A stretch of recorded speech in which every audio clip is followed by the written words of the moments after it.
დღეს ჩვენი თემა არის life science და ამ სფეროში AI-ის და data-ს ასე ვთქვათ როლები და პროექტები, ასევე გაგიზიარებთ EPAM-ის გამოცდილებასაც, იმიტომ რომ საკმაოდ დიდი მიმართულება არის ჩვენს კომპანიაში ეს სფერო.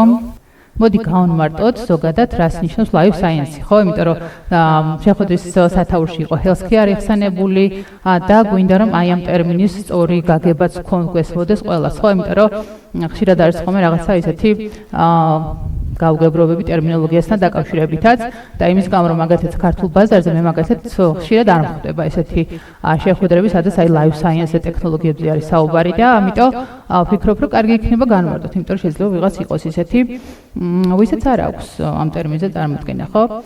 life science მიმართულება არის ზოგადად ბიოლოგიის მიმართულებით, ხო? და მისი მთავარი მიზანი არის ის, რომ შეისწავლოს ცოცხალი ორგანიზმები რაღაცა მიკროსკოპულ და ასე ვთქვათ უჯრედების დონეზე და ზოგადად ასე ვთქვათ განავითაროს გაუმჯობესოს ადამიანის ჯანმრთელობა. მასში შედის, ანუ ქოლგა სახელწოდება არის, ასე ვთქვათ ქოლგა მიმართულება.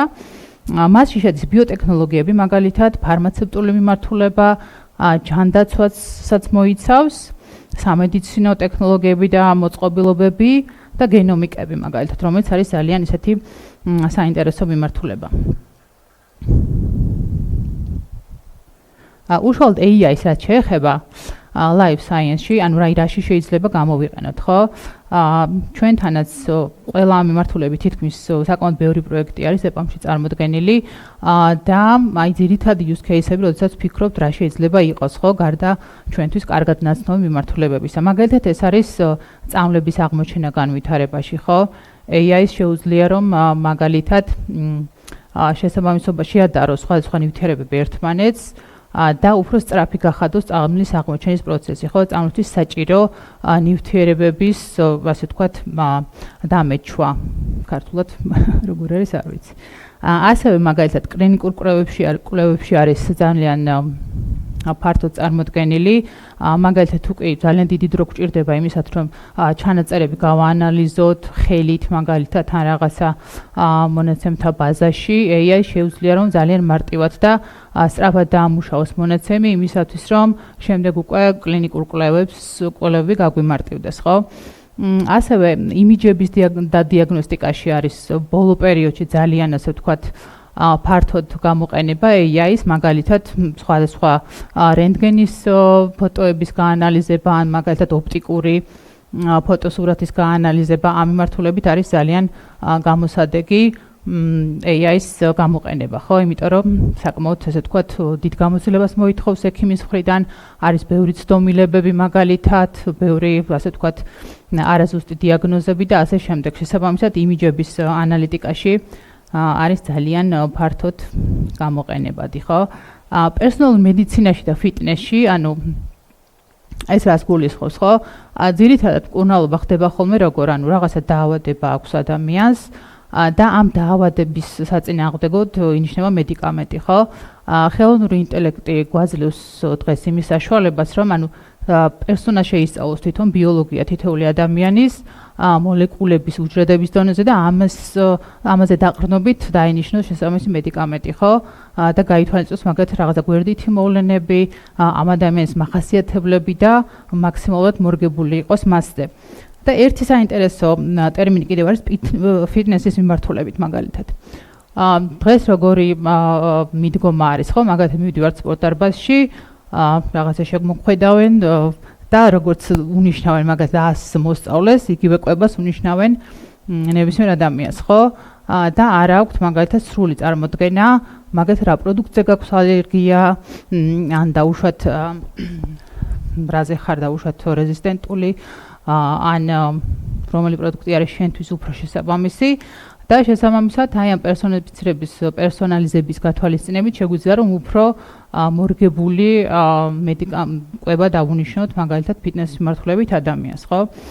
გარდა ამისა, წარმოებაში და მიწოდების ჯაჭვში არის საკმაოდ გამოყენებადი, მაგალითად იგივე წამლების შემთხვევაში, სამედიცინო ტექნოლოგიების შემთხვევაში, ანუ ასწრაფებს და ამარტივებს პროცესებს, ხო?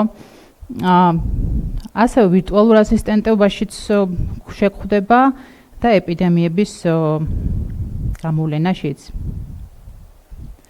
კიდევ არის რამდენიმე use case აქ მოყვანილი, მაგალითად იგივე კლინიკური კვლევები, წეგან ვახსენე კიდევაც, რომ ხელით ამ ჩანაწერების გაანალიზება ფიზიკურად შეუძლებელი არის, ხო? ამიტომ ძალიან კარგი არის, როდესაც გაქვს იმის საშუალება, რომ მოიძიო მონაცემი, შეადარო 10,000-ობით მონაცემს და შენ გექნება იმის საშუალება, რომ რაღაცა სწორი პათერნები დაიჭირო, ხო? საერთო მახასიათებლები.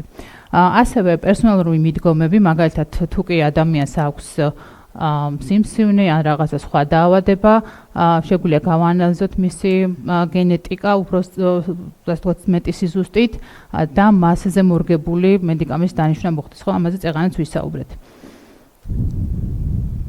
შემდეგი use case შეიძლება იყოს მაგალითად გვერდითი მოვლენების გამოვლენა ადრეულ ეტაპზევე, ხო? მაგალითად დაინერგა რაღაცა მედიკამენტი ბაზარზე, ჩაშვებული არის სადღაც 6 თვე და გვერდითი მოვლენების გამოსავლენად ჩვენ გვჭირდება რაღაცა პერიოდი, ხო? დაუშვათ შეგროვდეს ეს მონაცემი, იმიტომ რომ პაციენტი უნდა მივიდეს ექიმთან, გამოვლინდეს რაღაცა გვერდითი მოვლენა და ესე ხელით, ასე ვთქვათ, მოხდეს ამ ყველაფრის შეგროვება, მაგრამ AI გვაძლევს იმის საშუალებას, რომ ეს მონაცემები უფრო სწრაფად და მოხერხებულად შეგროვდეს, ხო? და დავეხმაროთ მარტივად და სწრაფად აი ამ გვერდითი მოვლენების აცილებაში, ასე ვთქვათ. ასევე ბოლო use case არის e-commerce. E-commerce-ის მიმართულებით AI-ის გამოყენება, როგორც ასე ვთქვათ, ფარმაცევტული კომპანიისთვის არის გამოყენებადი, ასევე მომხმარებლისთვისაც, ხო? მაგალითად, როდესაც გვაქვს ჩვენი პრეფერენციები, რაღაცა სერჩავთ რაღაცა წამალს, ან ჩვენს მანამდე ისტორიულ მონაცემებზე დაყრდნობით შეუძლია ფარმაცევტულ კომპანიას შემოთავაზება შესაბამისი მედიკამენტის, მოკლედ აი ამ მომხმარებელსა და ფარმაცევტულ კომპანიის დამეჩვაში არის გამოყენებადი AI, ხო?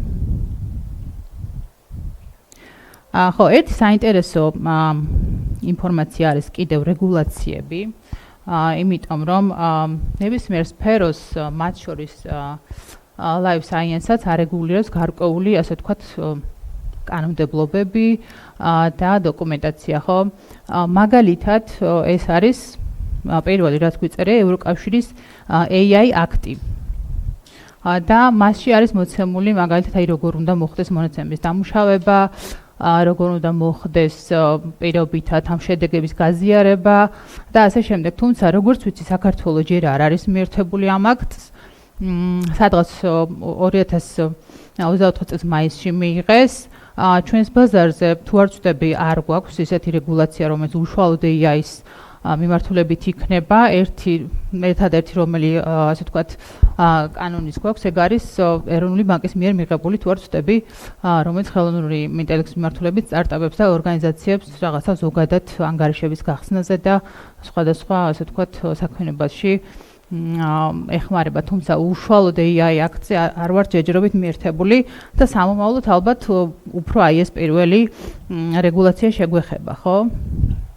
მეორე მნიშვნელოვანი ჩვენთვის იქნება GDPR-ი ალბათ. GDPR-ზე ჩვენც ვართ მეტნაკლებად ჩვენი ბაზარი მორგებული, თუმცა ბოლომდე არ არის ადაპტირებული და ისეთი კონტროლი, მაგალითად იგივე cookie-ებზე, საიტების შემთხვევაში ან სხვა მიმართულებით, მაინდა-მაინც არ ხდება დიდად დაცვა არ გვიწევს, თუმცა თუ კი გლობალურ, ასე ვთქვათ, პროექტებში მოგიწევთ ჩართვა, ეს რეგულაციები არის ძალიან მნიშვნელოვანი, იმიტომ რომ შეზღუდვა გვაქვს, ხო, რაღაცა ჩარჩო გვაქვს და ამის იქით ვერ წავალთ პროექტის კეთების დროს. უშუალოდ EPAM-ში, რაც შეეხება life science,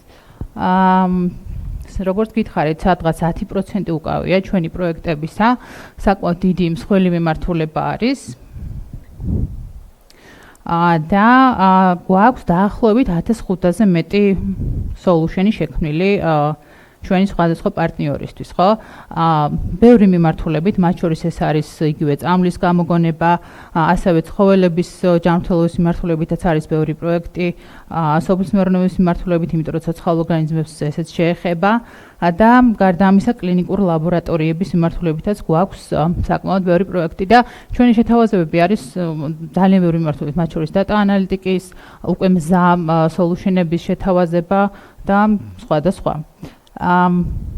ეს ცოტა ისეთი ჩახლართულ ინფორმაციაც შეიძლება მოგეჩვენოთ, მაგრამ გვინდა იმისი ილუსტრაცია უბრალოდ თუ როგორი ასე ვთქვათ, როგორი კომპლექსური შეიძლება იყოს AI-ის, ასე ვთქვათ, life sciences data analytica, ხო? მაგალითად, input-ის სახით, აი აქეთკენ წარმოდგენილი არის მონაცემების ის სახეობები, რომელიც შეიძლება გაანალიზდეს life science-ში. და ამის ილუსტრაციას ვახდენთ იმის გამო, რომ მაგალითად, აი აქ გვაქვს MRI, PT და CT, ხო? ან ენდოსკოპიის და სხვადასხვა დანადგარებიდან მიღებული მონაცემები შეიძლება იყოს არასტრუქტურირებული, მაგალითად, ხო? შესაძლოა გქონდეს ჩანაწერები პაციენტების, რომელიც შეიძლება იყოს სტრუქტურული. ანუ ძალიან კომპლექსურობა ახასიათებს ამ სფეროში მონაცემებს, ხო? და მაღალი, ასე ვთქვათ, ძალიან მრავალფეროვანი შინაარსი. და ამიტომ მნიშვნელოვანი არის რა? მნიშვნელოვანი არის ის, რომ ჯერ ერთი დავეხმაროთ ჩვენს კლიენტს, თუ არ ვიცი, ჩვენს კომპანიას, რომ მაქსიმალურად, ასე ვთქვათ, სტრუქტურულ დატამდე მივიყვანოთ მონაცემი, იმისთვის, რომ შესაბამისად გაანალიზდეს და გარდა ამისა, ლეიბლინგი არის ძალიან მნიშვნელოვანი ამ მიმართულებით, ხო? ლეიბლინგი გულისხმობს იმას, რომ მაგალითად გვაქვს არასტრუქტურიზებული დატა, ხო? პირობითად ექიმის კომენტარი პირობითად ან რაღაცა სტატია, ხო? ეს შეიძლება რომ ჩაითვალოს დატის გაანალიზების დროს და ამიტომ არის ძალიან მნიშვნელოვანი რომ გვესმოდეს რა ტიპის დატა შეიძლება იყოს გასაანალიზებელი. ომიკები თვითონ ეს დატა შეეხება ომიკებს და რომ განმარტოთ პირობითად რა არის ომიკები, ეს არის მოლეკულების, ასე ვთქვათ, შესწავლის მიმართულება არის, რომელიც მიზანია უჯრედისა და მოლეკულების ურთიერთქმედების შესწავლა, ხო, მთლიანი ორგანიზმთან მიმართებაში. რამდენიმე მიმართულება აქვს, მათ შორის არის გენომიკა, ფენომიკა, მეტაბოლომიკა და ასე შემდეგ, საკმაოდ ისეთი და ისეთი, ასე ვთქვათ, კომპლექსური მიმართულებები აქვს, თუმცა ძალიან საინტერესოა, იმიტომ რომ შედეგად ვიღებთ საკმაოდ დიდ ღირებულებას ადამიანისთვის, იმიტომ რომ აი ეს პერსონიფიცირება არის მნიშვნელოვანი და არა ესეთი ზოგადი მიდგომები, იმიტომ რომ საკმაოდ ბევრი ცდომილებები არის დღესდღეობით, ასე ვთქვათ, იგივე დიაგნოსტირებაში, იგივე მკურნალობაში და ასე შემდეგ. კი ბატონო. ხო, ეს ცოტა ასე ვთქვათ, ამ მძიმე სლაიდის შემდეგ ცოტა სიმსუბუქე რომ შემოვიტანოთ. ვახსენეთ ჩვენ გენეტიკის შესწავლა, ხო, და ომიკები წინა სლაიდზე. და ასევე ვახსენეთ ცოცხალი ორგანიზმებიც, ხო? აი ამ პატარა ძაღლს გაუკეთეს გენეტიკის ტესტი. და თქვენი აზრით დაახლოებით რა ჯიში შეიძლება აღმოჩენილიყო? ვინმეს ხომ არ აქვს იდეა? კორგის გავს. როგორ? კიდევ არის იდეები? ოკეი, გერმანული ნაგაზი და კორგი, ხო? გენეტიკის ტესტის შედეგად აღმოჩნდა ქართული ნაგაზი, ეს ჩვენი საყვარელი ძაღლი. და მოკლედ ძალიან საინტერესო кейსი იყო და მაღალი გლობის მაღალი მაჩვენებლით. კი ბატონო. ხო, ანუ ძალიან ისეთი მიმართულებაა საინტერესო, მაგალითად საქართველოშიც ჰქონდა ისეთი кейსი ბოლო პერიოდში, თუ გახსოვთ, იყო ძალიან ბევრი ისეთი ადამიანი, რომელიც 90-იან წლებში გააშულეს მაგალითად და არ იციან ზუსტად მათი ოჯახისწორები ვინ არიან, ხო?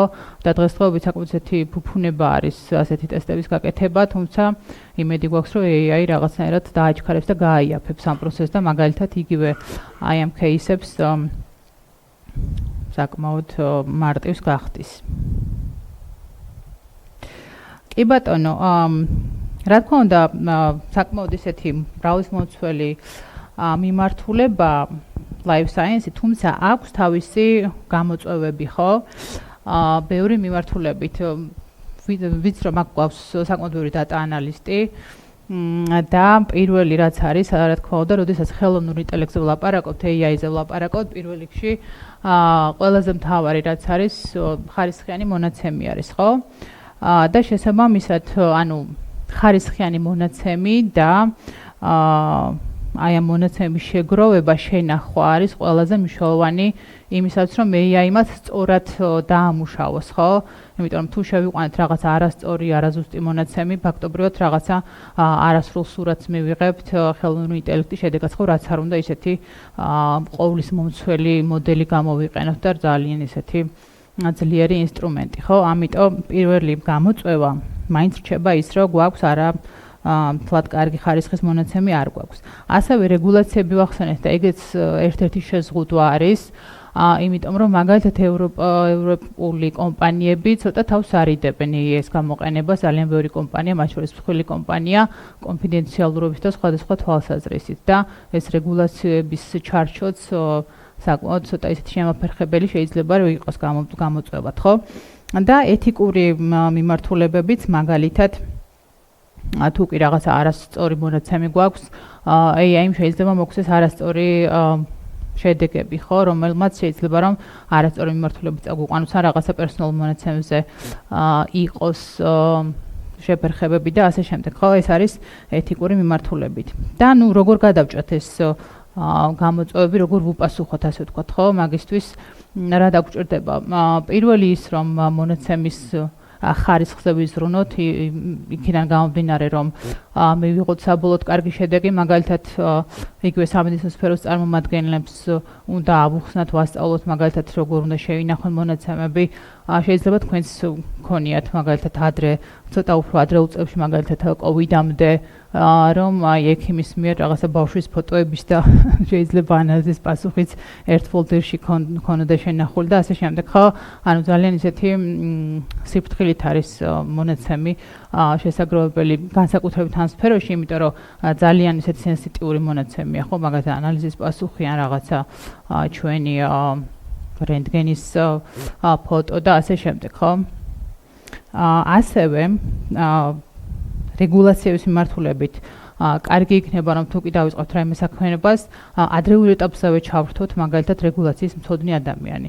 ან იგივე AI-ს ვთხოვოთ რეგულაციის გაანალიზება და ჩვენს კომპანიაზე მორგება, ხო? ესეც იქნება კარგი პასუხი და კიდევ ერთი რაღაცა, რაც შეიძლება რომ დაუპირისპიროთ ამ გამოწვევებს არის რა სამედიცინო დაწესებულებაზე მორგებული შეიძლება იყოს მოდელი, ხო? ანუ ისე დამუშავდეს მონაცემი, რომ აი ამ დატამ არ გააღწიოს მესამე მხარესთან პირობითად, ხო? შიფრაცია მოხდეს მაგალითად, რაღაცა განზოგადება და არ გაუზიარო ეს მონაცემი ისე, რომ გადაეცეს იგივე პაციენტების მონაცემები ან რაღაცა კონფიდენციალური ინფორმაცია, ხო?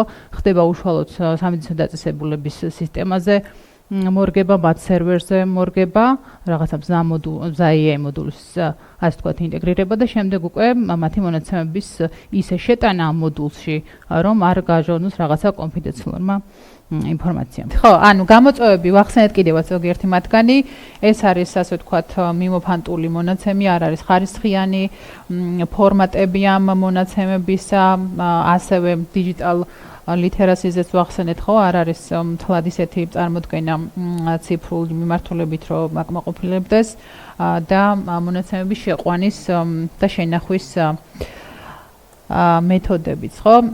რამდენიმე მაგალითი მინდა გაგიზიაროთ ეპამიდან, ეს არის ჩვენი ასე ვთქვათ ბოლო ნაწილი ამ პრეზენტაციის ნაწილში, სადაც გამოიყენა ეპამმა ხელოვნური ინტელექტი და საკმაოდ ისეთი კარგი შედეგები მიიღო. მაგალითად, ერთ-ერთი პროექტი არის RaySafe ქვია. ეს არის პროექტი, როდესაც მაგალითად სხვადასხვა სამედიცინო აპარატურის მხრიდან, რომელიც გარკვეულ რადიაციას გამოიყენებს პაციენტების სამკურნალოდ, მაგალითად რენტგენის გადაღების დროს, MRI ან CT აპარატის გადაღების დროს, სისტემა აკონტროლებს რა დოზით ხდება რადიაციის ასე ვთქვათ დასხივება, იმიტომ რომ დიდი რაოდენობით დასხივება, როგორც ვთქვით, არ არის კარგი ჯანმრთელობისთვის და ტრიგერებს აწვდის სისტემას და ექიმიც უკვე ღებულობს ინფორმაციას, რომ მაგალითად ეს დოზა უკვე არის ძალიან ბევრი პაციენტისთვის და შეწყვიტოს მისი გამოყენება, ხო? ეს არის ერთ-ერთი მაგალითი. ასევე მაგალითად არის ესეთი ასისტენტი, Poison App ქვია, იმ შემთხვევაში თუ კი მოწამვლის ნიშნები აქვს ადამიანს, შეუძლია რომ მაგალითად თუ არ აქვს საშუალება რომ ექიმთან მივიდეს, აპლიკაციაში შეიყვანოს მისი მონაცემები, ასაკი დაუშვათ, სხვადასხვა ტიპის მონაცემები, ან დაუშვათ წამალს გადაუღოს ფოტო, ან შეიყვანოს ამ წამლის ნუმერაცია და აპლიკაცია ურჩევს მაგალითად როგორ მოიქცევს მიმართოს თუ არა სასწრაფოს, შეკავს სიმპტომები შენი მაგალითად ამ წამლის ასე ვთქვათ გვერდით მოვლენებს აანალიზებს და გირჩევს როგორ მოიქცე პირობითად სახლში დარჩე და რაღაცა სხვა მეთოდებს მიმართო თუ დარეკო სასწრაფო დახმარებაში და წახვიდე ექიმთან. ხო, ეს არის ერთ-ერთი მაგალითი. და კიდევ არის ისეთი სოლუშენები, რომელიც ასე ვთქვათ კომერციული არ არის, თუმცა მაგალითად კლინიკების მონაცემების მენეჯმენტის სისტემები, ხო, ანუ წინასწარ დგება ისეთი, ასე ვთქვათ, ტემპლეიტები, ისეთი მონაცემთა დამუშავების სისტემები, რომელშიც შეყვანის შემთხვევაში მარტივად იყენებს კლინიკა, შემდეგ უკვე სხვადასხვა მიზნებისთვის, ხო, სამედიცინო კვლევა იქნება ეს თუ სხვა. და წამლების, ასე ვთქვათ, წამლების დეველოპმენტშიც გამოიყენება ძალიან აქტიურად.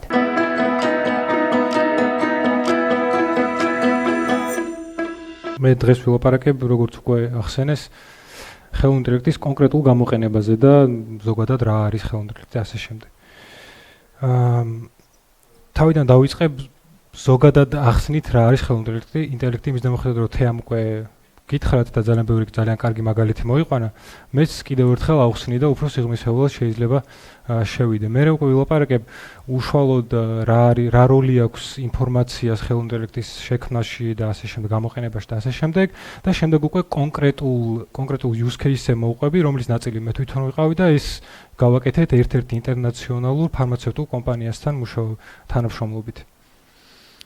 ეხლა პირველ რიგში მინდა ვთქვა, რომ რო გვესმის ხელოვნური ინტელექტი, ალბათ ყველას თავში მოგდის ChatGPT, ხო? ChatGPT ან რაღაც Gemini, ან რაღაც მსგავსი. ხო, ან Grok შეიძლება. მაგრამ რეალურად ბევრად უფრო ღრმა არის ხელოვნური ინტელექტი, ვიდრე LLM-ები. LLM-ი ქვია ChatGPT-ის ტექნიკური სახელი არის LLM. ბევრად უფრო ღრმა არის ეს ინდუსტრია და ბევრად უფრო დიდი. აი კონკრეტულად რო ვთქვა, LLM-ები არის deep learning-ის natural language processing-ის კონკრეტული მიმართულება, კონკრეტული ძალიან სპეციფიური, მაგრამ მაინც ყველა მიცით, ხო? ამის დამოხედავად ეს ხელოვნური ინტელექტი არის ძალიან დიდი, აი მაგალითები რომ მოვიყვანოთ, აი 2024 წელს Google-ის DeepMind-მა AlphaFold-ით მოიგო ნობელის პრემია, თუ იცით, ხო?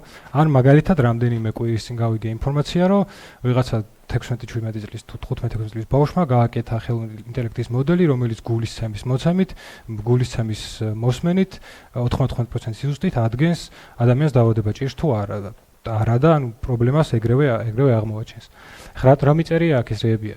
ეს არის კონკრეტული, ძალიან კონკრეტული უბრალო მაგალითები, რაც შეიძლება იყოს გამოყენებული ხელოვნური ინტელექტი. მაგალითად anomaly detection-ი, რაზეც ჩვენ შემდეგში ვისაუბრებთ.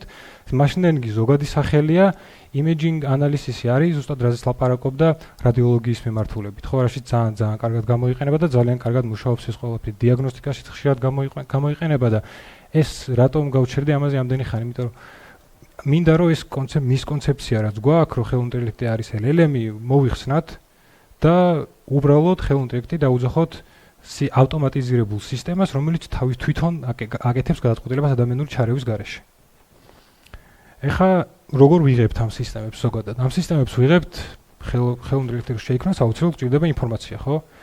და მაგრამ ინფორმაცია რაღაც შემთხვევაში, როგორც არის LLM-ები, გვჭირდება ძალიან ბევრი, ტრილიონობით ინფორმაცია, მაგრამ კონკრეტული სოლუშენების შეიძლება 10,000-ის გვეყოს, შეიძლება 5,000 ცალი თითოეული, ხო, მონაცემი.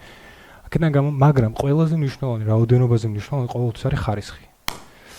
იმიტომ რომ თუ ინფორმაციის ხარისხს არ ვაკონტროლებთ, ინფორმაცია არ გავწმინდეთ, არ მაქსიმალურად არ გავასუფთავეთ, მაგ შემთხვევაში შედეგებს მივიღებთ ძალიან ცუდს, გარდაუვალია. სხვანაირად არ მუშაობს, იმიტომ რომ როგორც მიწერე garbage in, garbage out სისტემა ესე მუშაობს, ხო? აი მუშაობის პროცესშიც კი იმის დამოხილებლად რომ ინფორმაციას შეიძლება მივიღოთ რაღაც სტრუქტურირებული ბაზიდან და ასე შემდეგ, მაინც ყოველთვის არის სანამ დაატრენინგებ მოდელს აუცილებლად უნდა პრეპროცესინგი გაიაროს და გაწმენდა უნდა გაიაროს და უნდა მაქსიმალურად შეეცადო რომ გამოავლინო იქ რამე პრობლემა ხო არ არის.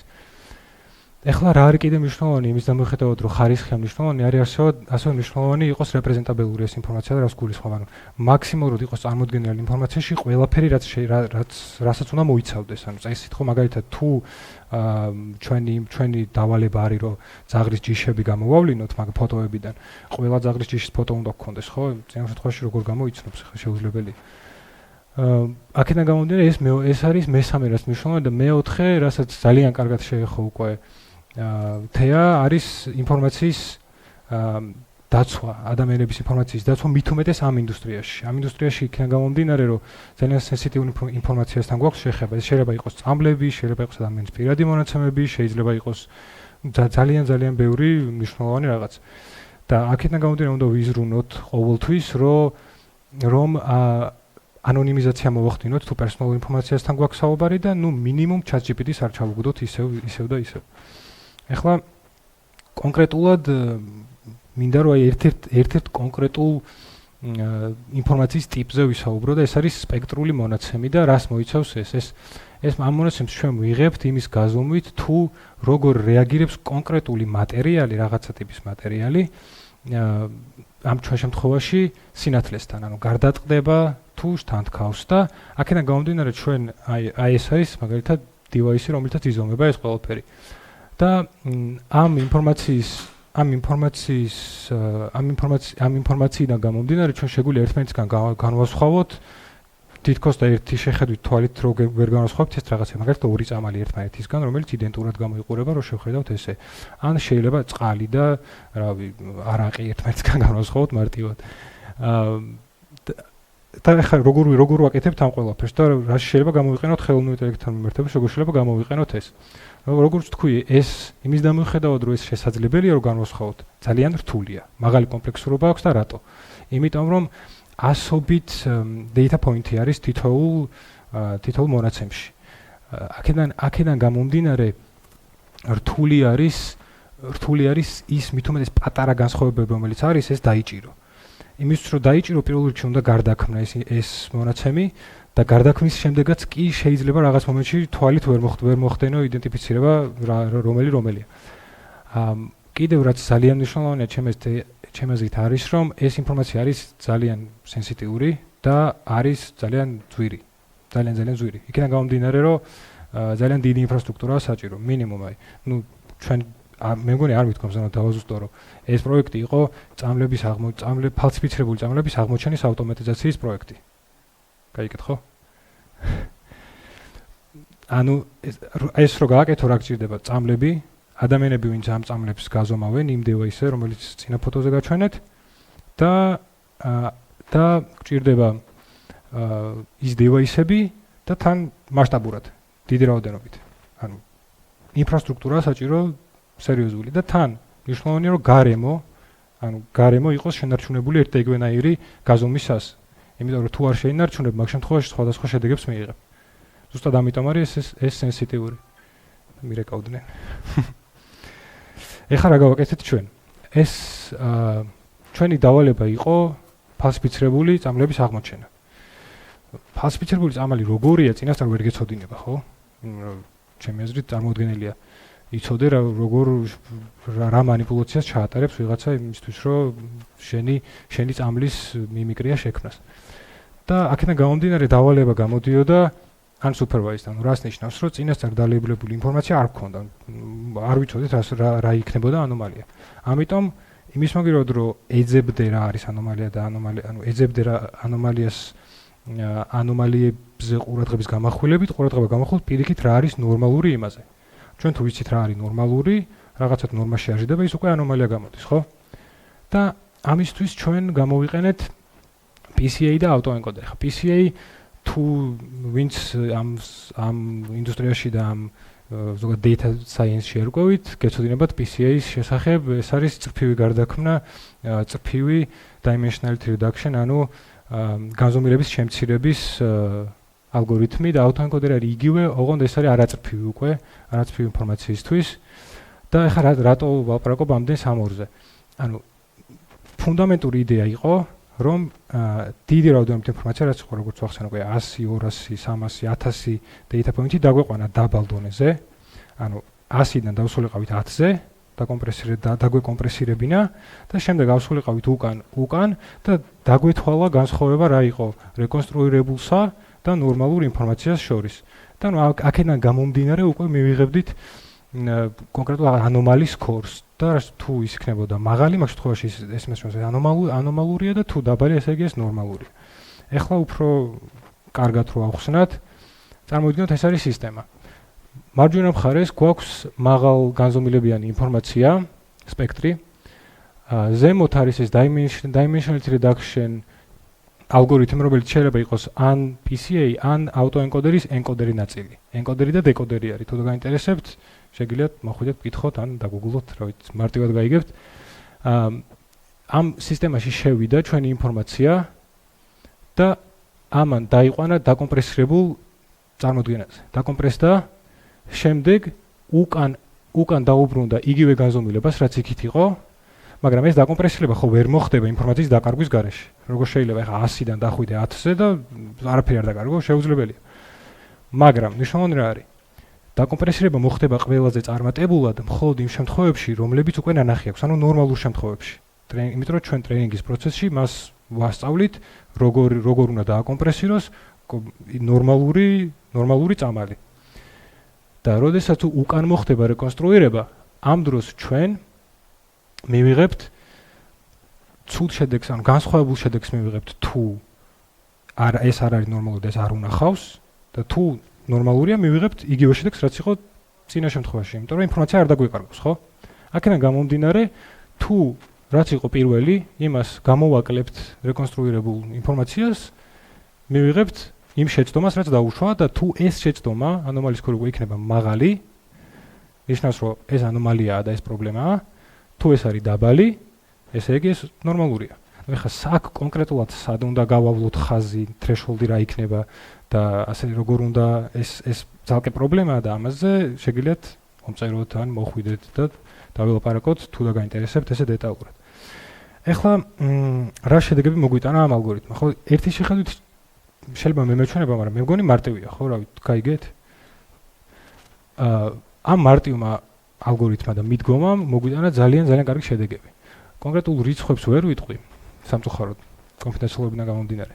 მაგრამ მინდა გითხრათ, რომ ნებისმიერ სხვა მოდელს, სხვა განვითარებულ მოდელთან შედარებით, სახელგანთქმულ მოდელებთან შედარებით, როგორც არის თუ გსმენიათ მაგალითად 3-based ალგორითმი, XGBoost ან რამე მსგავსი, მოგვცა ბევრად უკეთესი შედეგები. იმ დონეზე, რომ შემდეგ ეტაპზე გადავიდა ეს პროექტი, გულისხმობ, რომ უფრო მასშტაბური გახდა ეს ყველაფერი. და ეხლა რა არის ჩემთვის კონკრეტულად ჩემთვის პირადად მნიშვნელოვანი რა არის ამ ინდუსტრიაში და კონკრეტულად ამ პროექტში, რომ იმის გამომხატვე ხო ბევრი ვილაპარაკე და თითქოს რაღაცა დეტალებში შევედი, რაღაცა არაფერი ისეთი ხელშესახები არ მithქვამს რეალურად რომ დაუფიქრდეთ.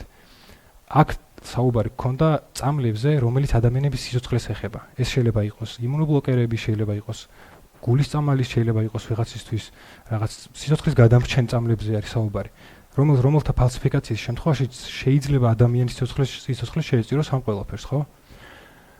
აქედან გამომდინარე, მე ამაყად გძნობ თავს, რომ შევძელი მონაწილეობა მიმეღო ისეთ სისტემის შექმნაში, რომელმაც გაზარდა აკურატულობა, გაზარდა და უფრო მდგრადი გახადა სისტემა. ჩემთვის ახლა სიმართლე რო გითხრათ, ამ პროექტში ალბათ არ გავჩერდებოდი ეს მომზრობელი და მოტივატორი არ მქონოდა, იმიტომ რომ ძალიან ბევრი პრობლემაა და ინფორმაციის დაცვები და მთელი ამბები. და აი მაგალითად რომ მოიყვანოთ საქართველოში რა სიტუაციაა, ხო? აი მაგალითად ჩემი და რომელმაც გაიკეთა ოპერაცია, მივიდა კლინიკაში, რაღაც წამალი უნდა გაეკეთებინა და გაუკეთეს წამალი, სახლში მოვიდა კატასტროფული ტკივილებით, გავაქარეთ უკან. გავაქარეთ რატო და აღმოჩნდა, რომ საბოლოო ჯამში თურმე ის წამალი შეუცვლიათ ახალი წამლით, რომელიც აღმოჩნდა ცუდი და ჩემ ადამ გადაიტანა აუტანელი ტკივილი, რატო? ხო? ანუ იმ შემთხვევაში თუ ესეთი ტიპის, არა ეს კონკრეტულად, მაგრამ ესეთი ტიპის სოლუშენები გავრცელებული იქნება საქართველოში, ნაკლები მსგავსი შედეგი გვექნება, ხო? ეს იყო სულ რაც მინდოდა მეთქვა.